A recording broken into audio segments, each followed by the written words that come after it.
So the last item, chapter 5, is application portion. So we're going to work on RL circuit and RC circuit using Fourier transform. If you're using differential equation, it's going to be much more complicated. So if I do KVL around this loop, that is negative V1 plus VR plus VL equals to 0, move it over V1 there. Starting from there, we have the VL is LdI over dt.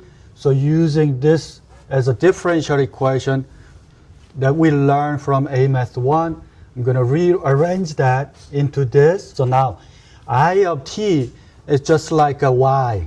This is y prime, and this is y, and there is no y on the right hand side. That's why we call this a linear. Once you have this type of linear equation, we need to find integrating factor. The integrating factor is in front of y.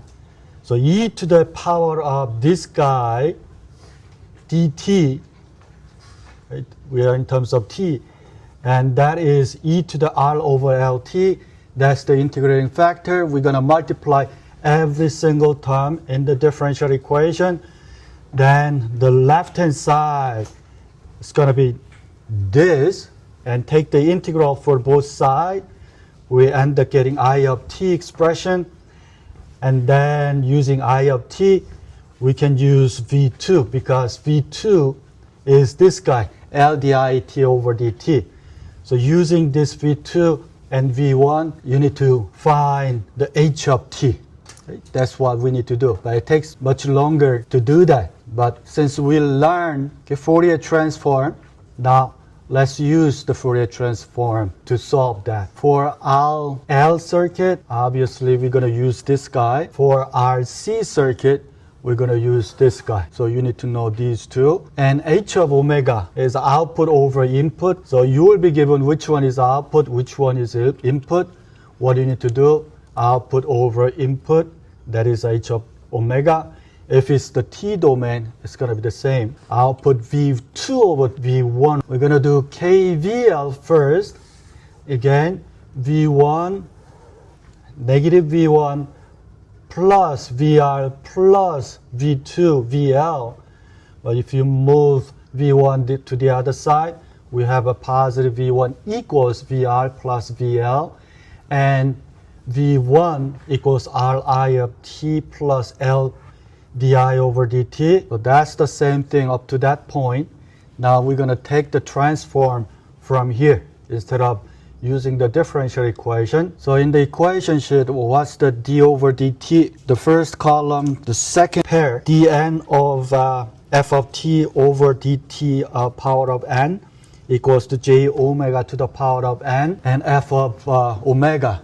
That's what it says, right? So we're going to use that pair. Since this is the d over dt, in this case, the n equals to 1, so we just need to multiply j omega times this guy, I of omega. Yeah, we have a d over dt, not d square over dt square, right? If you have the second order differential equation, n equals to 2, right? But this one is the first order differential equation, therefore n equals to 1. Going from t domain to omega domain, v1 of t, lowercase, we're going to change to uppercase, and t domain to omega domain. So this guy is just going to change to v1 omega, Ri omega. But this one, we have to multiply j omega, L times I omega. And from here, we have I omega, we can factor out I omega. And for v2, j omega, L I omega. Now, we can put those into V2 over V1. So if we do V2 over V1 omega equals j omega Li omega, and this whole thing is going to be the denominator. I omega cancel out. Then we have a numerator j omega L, denominator R plus j omega L. Now we can use L equals to 1, R equals to 2, then we end up getting that expression. Yeah, from here to next line. From here, this guy is going to be V1 omega and then R is the constant, and then this guy is capital I of omega, plus L times this is L times d over dt times I of t, isn't it? And then this d over dt is, in this equation, if you let n equals to 1, df of t over dt, that is j omega times f of omega. So that's why the j omega is coming from. So now you need to know how to find the magnitude and the phase. When we have a plus jb, magnitude of this guy is square root of a squared plus b squared. And then the angle for a plus jb, inverse tangent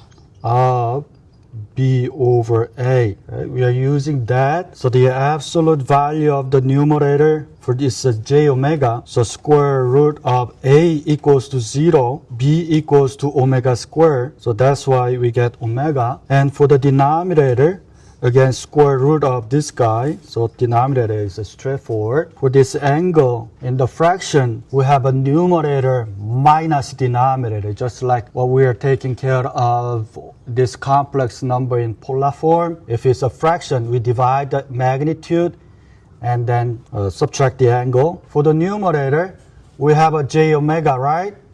J omega, where is j omega? This is again j axis, and this is the real axis. And right here with the omega, omega is the total distance from 0 to that axis.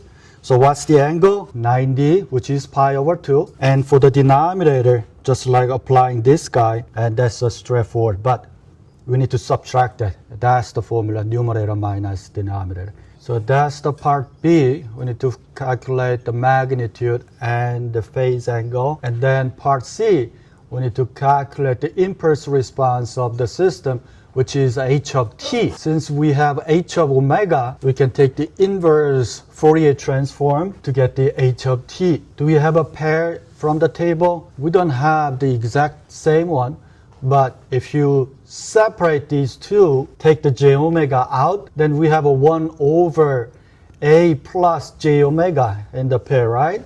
That is paired with e to the negative at u of t. And the j omega is just for the d over dt. So we are going to use those two pairs to going from this omega domain to t domain. So I'm going to rewrite this h of omega as j omega times 1 over 2 plus j omega. And that means going from omega to t now, j omega is d over dt.